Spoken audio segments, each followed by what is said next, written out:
जय जगन्नाथ सांग माने मंजुलता यूट्यूब चैनल को आपण मानक अनेक अनेक स्वागत जनाऊँगी। चलतु आपण मैंने तो बहुत प्रकार रुटी खाई तो नान रुटी से अन्यतम। तो चलतु मुझे आपण मानक नान रुटी केमिति हुए तार प्रोसेस मुझे आपण मानक शिखेबी।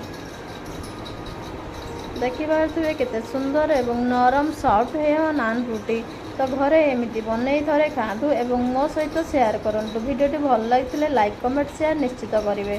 चलतु एवं बनइबार प्रोसेस आरंभ करवा। एवं गोटे पात्रटी नहीं से 1 कप क्षीर ऐड कर 2 कप चीनी ऐड करवा एवं 1 कप ईस्ट ऐड करवा एवं ताकू आमे भल भाव एमती गोलैदेवा। से आमे 2 कप मैदा ऐड करवा एवं स्वाद अनुसार लुण देवा। ताकू मध्य आमे भल भाव से गोलैदेवा। एथिरे आमे साधा तेल ऐड करवा। 2 चामच साधा तेल मुझे ऐड करछि। साधा तेल ऐड करके आमे ताकू भल भाव एमती हाथ में गोलैदेवा।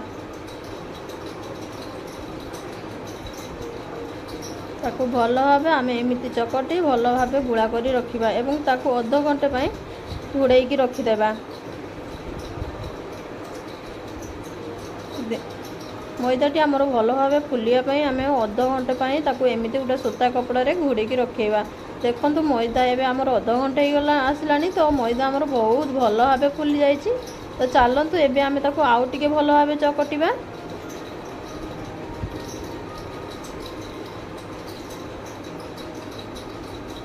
हाथ में आपण मैंने एमती भल भाव चकटी देखिपे केते सुंदर भाव आम हो आमे ताकू एक कटर साहाय्य ताकू भल भाव अधा अधा करी काटिबा।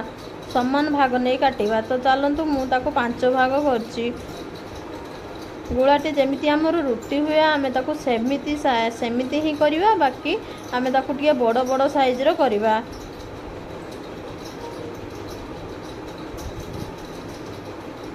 चलो धीरे धीरे एमती हाथ में होल्ड करके आमे ताको तैयारी करवा।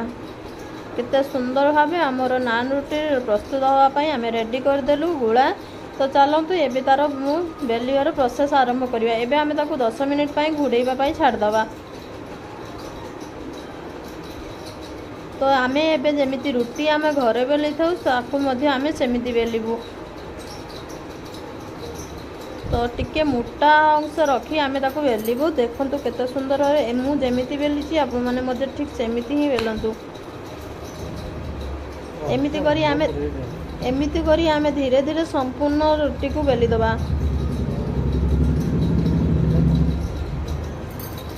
एबे आमे गुटे कढ़ई तावा नबा।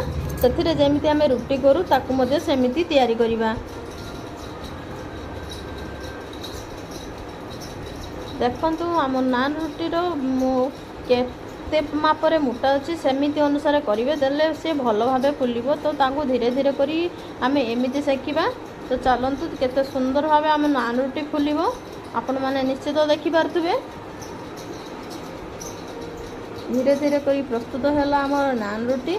एमिति करी आमे संपूर्ण नान रुटी को सबु नान रुटी को आमे धीरे धीरे करी सेकिदबा।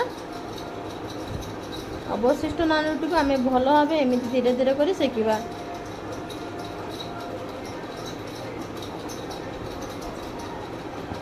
को माने एई भली नान रुटी तैयारी करी खाइचंती तो मते कमेंट माध्यम रे निश्चित जणाइबे। तो एबे हमर संपूर्ण नान रुटी धीरे धीरे करी प्रस्तुत हेई गला। चलंतु केते सुंदर भाव हम नान रुटी एबे प्रस्तुत हेई जाइछि। आपण माने भी देखि पारथुबे। तो याकू आमे आउ टिके चटपटा करिया पई आमे किछि धनिया पत्र आउ किछि घियो तथिरे लगेकी मध्ये खाई परिबा।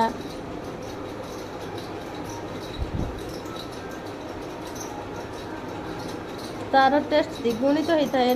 घियो कि धनिया पत्र लगे आपण मैंने चाहिए सादा तेल लगे पारे। घियो लगे तार टेस्ट आहरी अधिक होता है। तो आपण मैंने घियो लगे खातु। जो मैंने घियो लगाती ना तो से मैंने भी स्किप करें। देखो केते सुंदर भाव आम नान रुटी प्रस्तुत हो गला। एमती रुटी थे घरे बनई खातु एवं मो सहित निश्चित शेयर करूँ। आपण ଯେକୌଣସି ସବ୍ଜି ସହିତ ମଧ୍ୟ ଲଗେଇ ଖାଇପାରିବେ। ଦେଖନ୍ତୁ କେତେ ସୁନ୍ଦର ଆଉ ନରମ ଭାବେ ଆମର ନାନ୍ ରୁଟି ପ୍ରସ୍ତୁତ ହେଇ ଆସିଲା। ତ ଚାଲନ୍ତୁ ଏବେ ଆମେ ତାକୁ ଖାଇକି ମଧ୍ୟ ଦେଖିବା କେତେ ସୁନ୍ଦର ନରମ ହେଇଛି।